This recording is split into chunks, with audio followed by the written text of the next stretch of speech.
بسم اللہ الرحمن الرحیم۔ السلام علیکم ورحمۃ اللہ وبرکاتہ۔ حضرت ابو سعید خدری رضی اللہ عنہ سے روایت ہے کہ اسید بن حضیر رضی اللہ تعالیٰ عنہ بیان کرتے ہیں کہ ایک دفعہ وہ رات کے وقت سورۃ بقرہ تلاوت کر رہے تھے کہ اور ان کا گھوڑا ان کے پاس بندھا ہوا تھا کہ گھوڑا اچانک اچھلنے لگا۔ وہ خاموش ہو گئے تو وہ گھوڑا بھی ٹھہر گیا۔ انہوں نے پھر پڑھا تو گھوڑا پھر اچھلنے لگا۔ وہ فارغ ہوئے اور ان کا بیٹا یحییٰ اس گھوڑے کے قریب ہی تھا، لہٰذا انہیں اندیشہ ہوا کہ وہ اسے نقصان نہ پہنچائے، اور جب انہوں نے اسے دور کیا تو آسمان کی طرف سر اٹھایا تو سائبان سا دکھائی دیا جس میں چراغوں کی طرح روشنی تھی۔ جب صبح ہوئی تو انہوں نے رسول اللہ صلی اللہ علیہ وسلم کو بتایا تو آپ صلی اللہ علیہ وسلم نے فرمایا، ابن حضیر پڑھ۔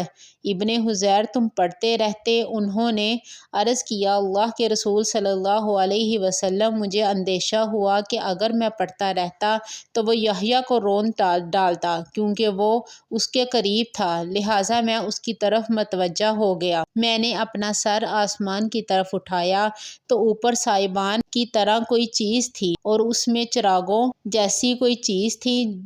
میں باہر نکلا حتیٰ کہ میں نے اس روشنی کو نہ دیکھا۔ آپ صلی اللہ علیہ وسلم نے فرمایا، تم جانتے ہو وہ کیا تھا؟ انہوں نے عرض کیا، نہیں۔ فرمایا، وہ فرشتے تھے جو تمہاری آواز کے قریب آ گئے تھے۔ اگر تم پڑھتے رہتے تو وہ وہیں رہتے اور لوگ انہیں دیکھ لیتے اور وہ ان سے مخفی نہ رہتے۔ متفقن علیہ۔ مشکوٰۃ المصابیح حدیث نمبر 2116۔ اگر آپ کو میری ویڈیو اچھی لگی ہو تو لائک کر کے شیئر کرتے جائیں۔ جزاک اللہ خیر۔